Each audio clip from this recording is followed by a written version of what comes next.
Hello.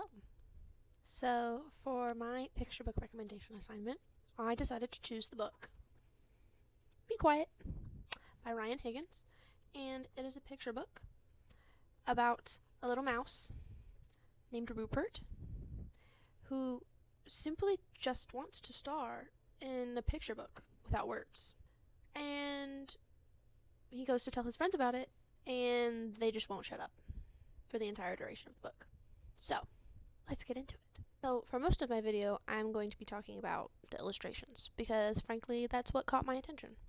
So, I picked up a copy of the book without a book jacket. However, there was one next to it that had a book jacket.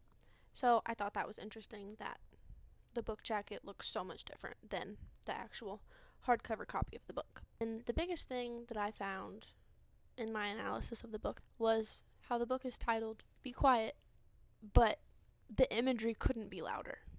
The colors are very bright, they're very loud.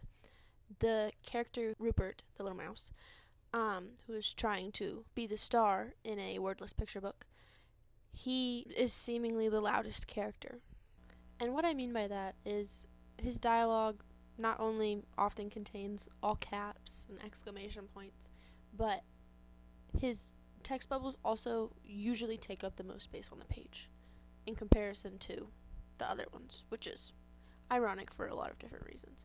He is also depicted, his eyebrows are never not furrowed, which I thought was interesting, and often his tail is drawn to stick straight out, and his little friends are curly cues or just more relaxed overall.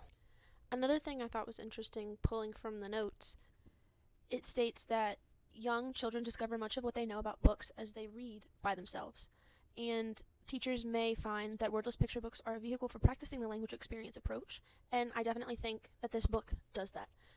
I think that Be Quiet provides a fantastic opportunity for students or children to learn about foundational reading skills. And the biggest things I think children can get from this is practicing prosody and their fluency in reading.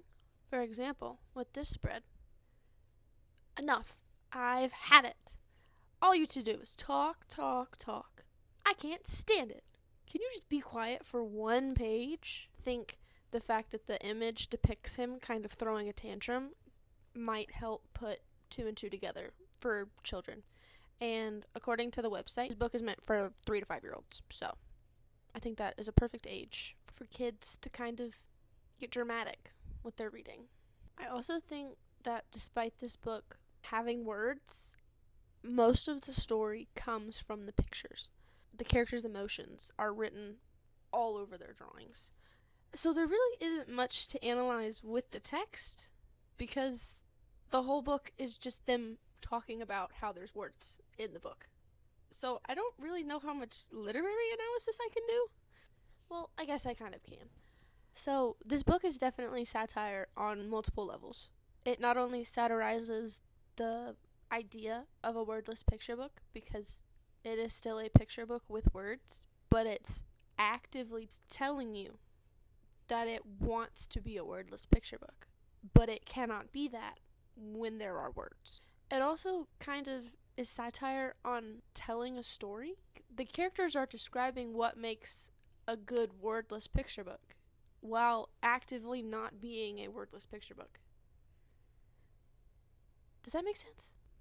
So I guess all that to say is that the text in this wordy, wordless picture book is not just functional, it's the whole point of the story. But another reason why I chose this book is because the story starts before the first page. It starts right when you open the book. And then it continues to the title page. Same with the back. It says the end, but then where all the credits and the boring information, we still have another text bubble of Rupert grumbling off. And then Thistle and Nibs and a goose. And they're like, I hope I get to write another one or be a part of another one, which I thought was kind of funny.